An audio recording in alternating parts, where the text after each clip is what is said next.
Okay, picture this. You step off the plane and bam, you're just completely enveloped by this symphony of sounds. You've got vendors calling out, drums beating somewhere, like 1,000 conversations happening at once. And then there's the smell spices, dates, mint teas. It's intoxicating, plus just colors everywhere you look.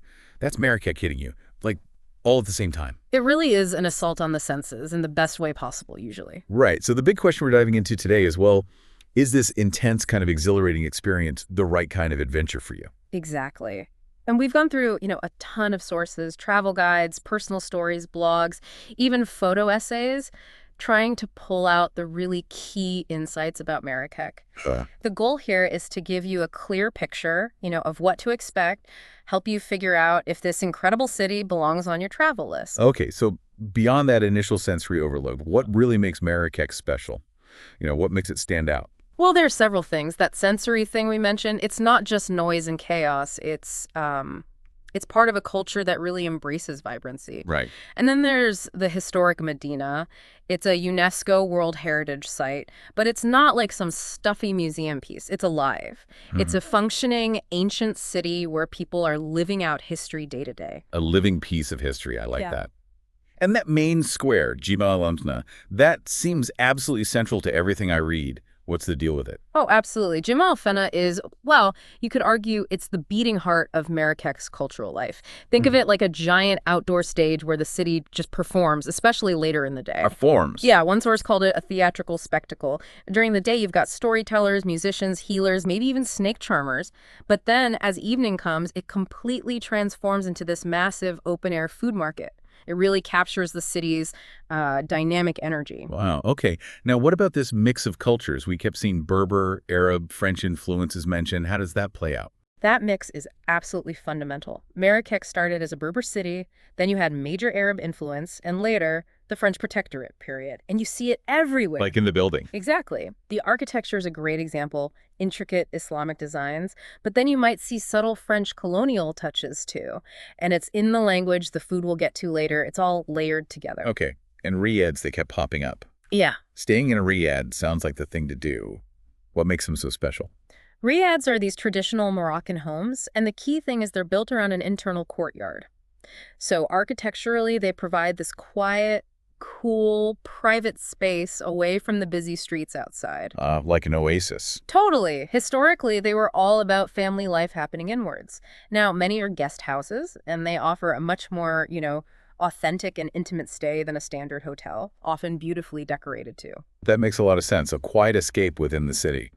Now, our source is often called Marrakech the Red City. Why is that? Yeah, that comes from the actual building materials. The walls, a lot of the older buildings, they're made from this reddish-pink clay and sandstone that's local to the area. Oh. It dates right back to when the city was founded, around 1070.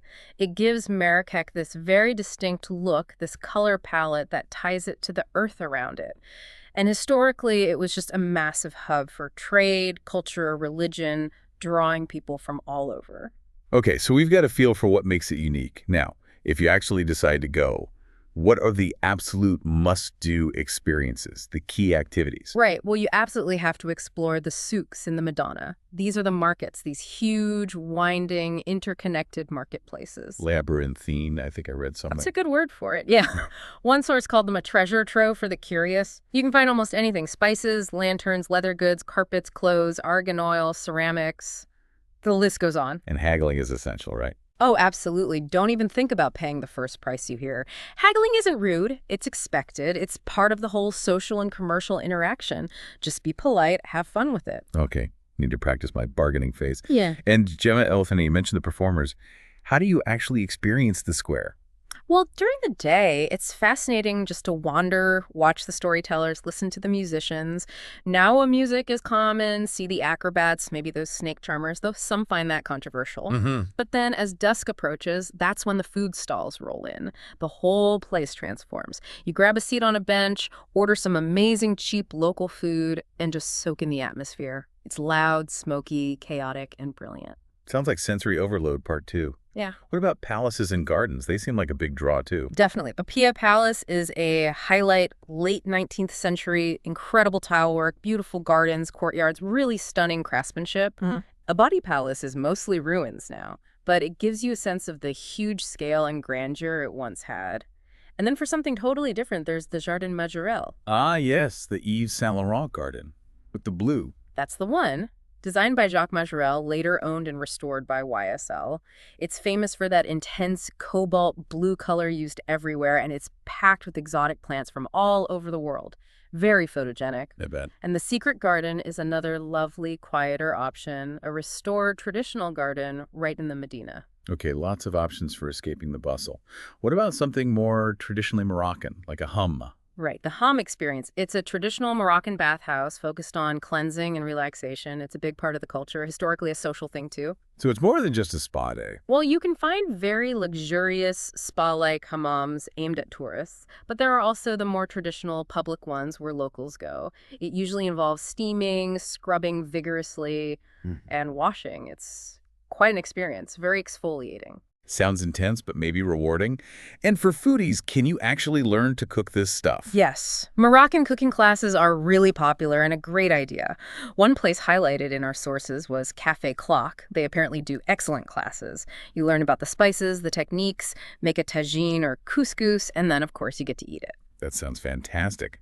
What about getting out of the city? Camel rides, desert trips? Yeah, Marrakech is a common jumping-off point. You can do short trips, even half-day ones, into the nearby Agafay Desert. It's more rocky than sandy dunes, but still has that desert feel. Okay. Or you can arrange longer multi-day excursions out to the actual Sahara Desert, which is obviously a bigger commitment.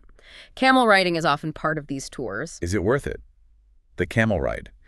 One source was actually a bit dismissive of the camel ride itself, suggesting the desert experience maybe staying overnight in a camp under the stars is the real draw rather than the bumpy ride. Fair enough. And don't forget, Marrakech is also right near the Atlas Mountains, so you can easily do day trips or longer treks for hiking and visiting traditional Berber villages. Lots of possibilities outside the city walls. Okay, wow.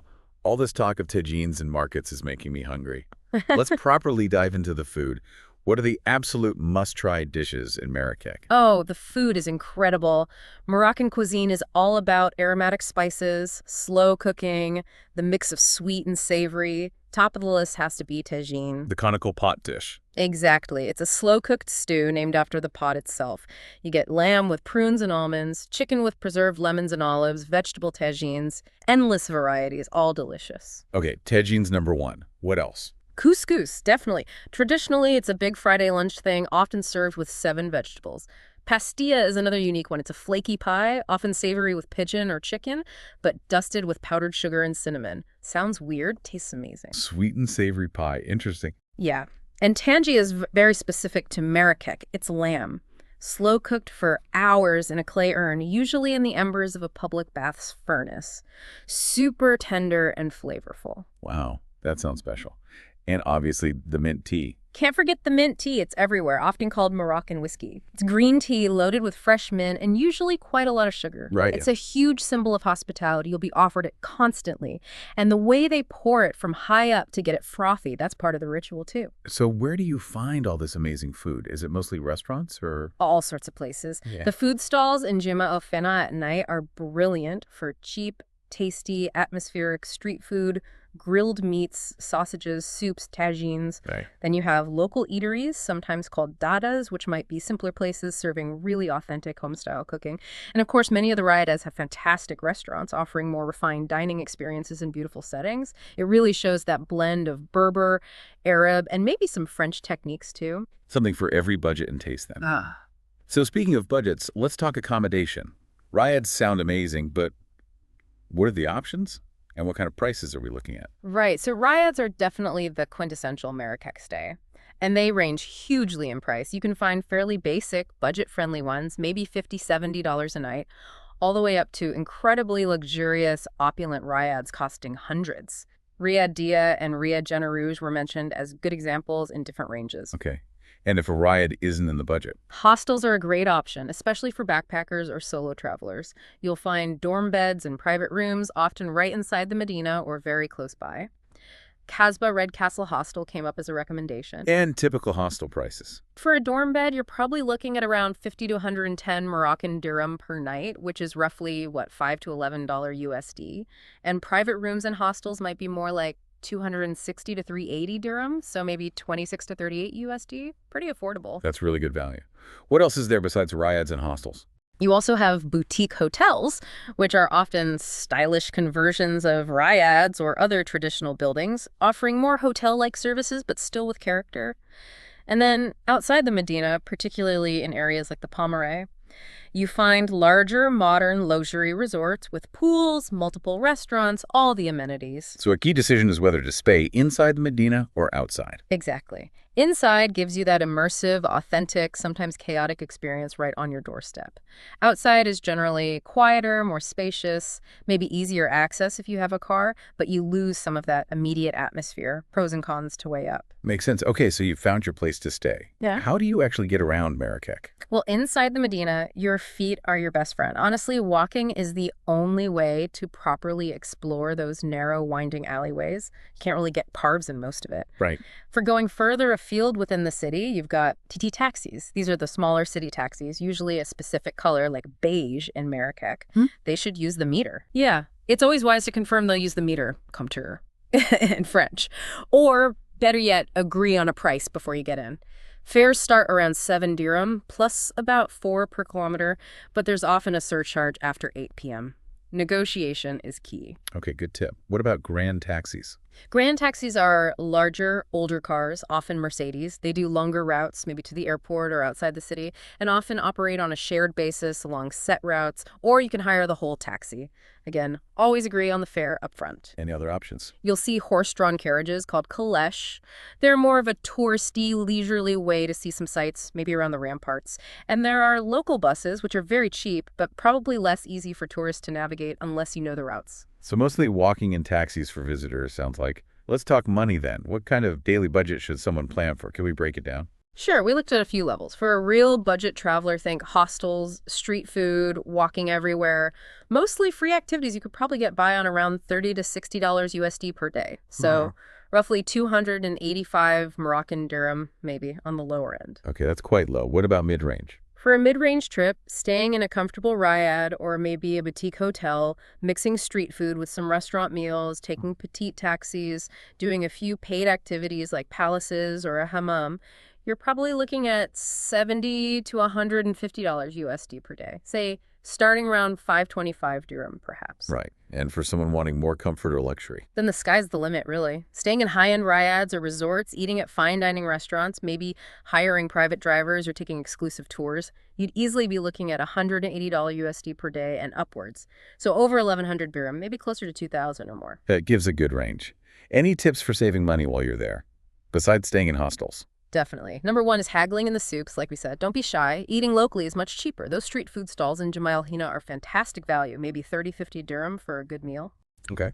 Traveling in the shoulder seasons, spring or autumn, rather than peak summer or holidays, can save on flights and accommodation. Bring a reusable water bottle.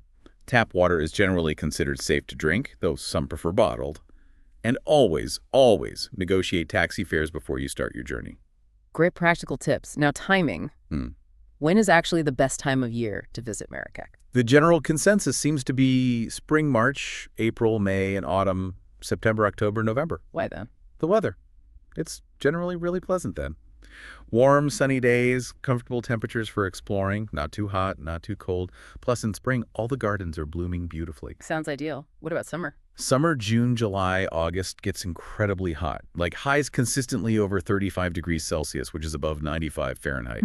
It can be pretty intense for sightseeing. But maybe fewer tourists and cheaper? Potentially, yes. Tourist numbers drop and you might find better deals. A lot of locals actually head to the cooler coast then, places like Essaouira or Rabat.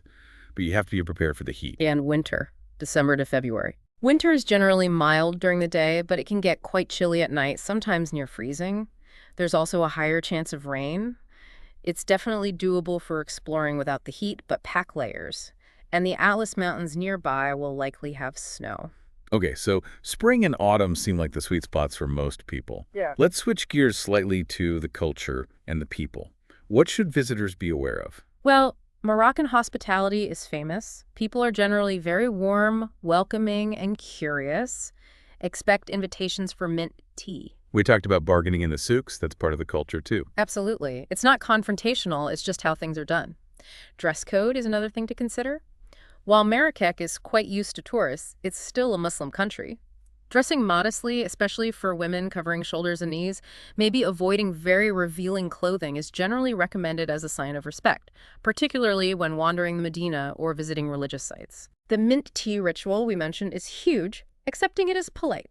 You'll also hear the call to prayer 5 times a day echoing across the city from the mosques. It's quite atmospheric. And it's important to remember that cultural blend we talked about earlier. Yes, definitely appreciate the mix Berber, Arab, maybe some Turkish and Middle Eastern hints, plus the French colonial layer. And it's worth knowing about the indigenous Berber people, the Amazigh, who have their own distinct language and traditions that predate the Arab arrival. It adds another layer to understanding Morocco. It sounds like a really rich cultural tapestry. Okay, final crucial topic, safety and security. What do visitors need to know about staying safe in Marrakech? Like any big city, you need to be aware. Navigating the Medina can be confusing. It's easy to get lost, which is part of the fun sometimes. But you might encounter unofficial guides or faux guides offering help. Just be polite but firm with a no thank you, la shukran in Arabic, if you're not interested. They can be persistent. Okay, be firm. What about crime? Petty crime like pickpocketing can happen, especially in crowded places like Jema el-Fna or the Souks. Standard precautions apply. Keep valuables hidden. Maybe use a money belt. Be aware of your surroundings. Don't flash expensive things. Any common scams to watch out for? Besides the fake guides, sometimes inflated prices in shops or taxis if you haven't agreed beforehand. Occasionally, people might offer unsolicited help and then demand payment. Just be cautious. Walking alone late at night, especially in quieter alleys of the Medina, probably isn't the best idea. Ask your hotel or riad staff about areas to avoid after dark. What about specific advice for women traveling alone? Yeah, women traveling solo might unfortunately receive some unwanted attention or verbal comments, particularly in busy areas. Dressing more conservatively can help minimize this, as can avoiding wearing lots of flashy jewelry. Being confident and ignoring unwanted approaches usually works best. Okay. And local laws, anything specific? Alcohol isn't widely available outside of tourist hotels, licensed restaurants, and specific shops, and it can be quite expensive. Public drunkenness is definitely frowned upon, as are public displays of affection. Just be mindful of local customs. So general advice is be aware, use common sense, be polite but firm when needed. Pretty much. Agree on taxi prices up front. Trust your gut instinct if a situation feels off. And definitely get good travel insurance before you go, just in case. Oh, an emergency number is 19 or 112 from mobile. Good to know. Right, so we have really covered a lot of ground today, taking a proper deep dive into Marrakech. What are your final takeaways for our listeners? I think the main thing is that Marrakech is undeniably intense. It's a full-on sensory experience, a place where ancient ways of life are right there next to the modern world. It's vibrant, chaotic, colorful, fragrant, unforgettable. Yeah. It demands a certain openness, maybe a willingness to be slightly uncomfortable or overwhelmed at times. But if you embrace that energy, navigate the chaos, the rewards are huge. You get this incredibly rich tapestry of culture, food, history, and just sheer life. It really is a captivating city. So having heard all that, having journeyed through the souks and squares and palaces with us, the question for you, the listener, is, do you feel ready for that intensity? Are you ready to embrace the beautiful, sometimes bewildering energy of Marrakech? Which part of this deep dive sparked your curiosity the most? That's something to think about long after we finish up here.